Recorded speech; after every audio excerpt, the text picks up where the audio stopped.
Okay, this is our fourth video, and we are in the midst of going through our Essay 1 narrative essay instructions. Again, those instructions are posted to week 1, but your final copy will not be due until the end of week 2. The activities that we do leading up to that will all tie in. So we already looked at the purpose and the requirements, so let's look at the rest of this. So tasks, they kind of give it to you in a visual format, but also bulleted. Basically, this just involves what we call the writing process. In a writing class, we do want you to learn how to take a writing project from a very messy, archaic stage to revise it and make it better into a more polished form.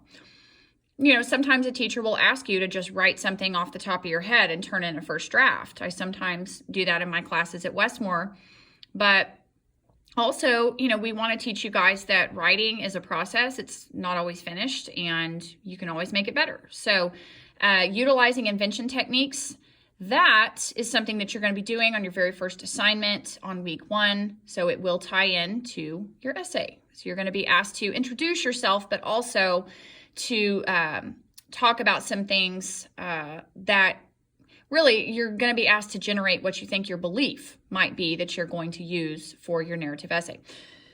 Planning and organizing, there will be a planning and organizing activity at the end of week 1.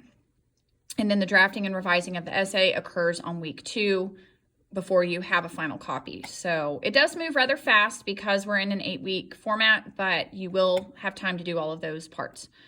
Then it says suggested writing in the This I Believe format.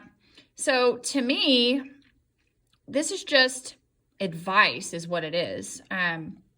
So it's just telling you here to make sure the story is about you. You know, it's something that is personal to you, and that's what this first bullet point at the bottom of the first page says. Consider moments when a belief was formed or tested or changed. Then here it says to think about your own experience, work, family, tell of the things you know that no one else does. Your story need not be heartwarming or gut-wrenching. It can even be funny. So it's up to you. Do you want a heartwarming, sweet story that you want to tell? Is it going to be something gut-wrenching, or is it just going to be something funny? So it can be serious, it can be lighthearted, it can be sad, it can be funny, but it should just be real. And so I like that that was said here. You know, what is a story that you have that nobody else would have? And that's what we want to hear about.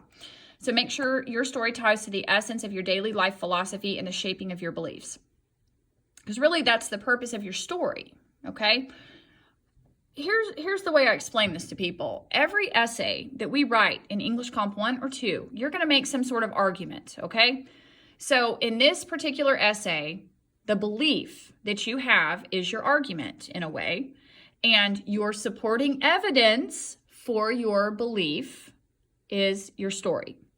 So that's why we're telling a story, because any argument needs to be supported with evidence. So if you have this belief that you're so sure of, I want to hear your story that backs up how you arrived at that belief and why you believe it. So I hope that that makes sense to you. So it says to be brief, they use the word statement here.